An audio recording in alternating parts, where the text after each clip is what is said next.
Адам жәннатты сұраса дейді, Алла Тағала соған жеткізеді дейді. Яғни бір нәрсені қатты қалайтын болса, Алла Тағала соған жеткізеді. Пайғамбарымыз айтады: "Иннама ликулли имриин ма нава" дейді.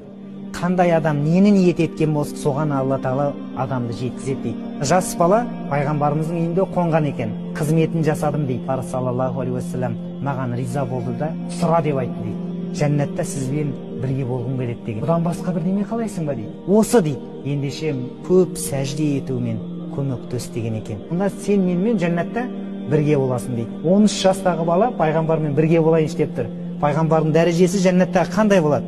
Сонда соны сұрап қалған екен. Мүмкіндер пайғамбарлармен, шыншылдармен бірге болатын жәннатқа кіргізе көр деп сұрау, ол дұрыс нәрселерден екен де, иншалла. Алла Тағала сол фирдаусты баршамызға нәсіп етсін. Субханакаллахумма ва бихамдик, ашхаду ан ла илаха илля анта, астағфирука ва атубу илейк, би рахматика я архамар рахимин. Аллаху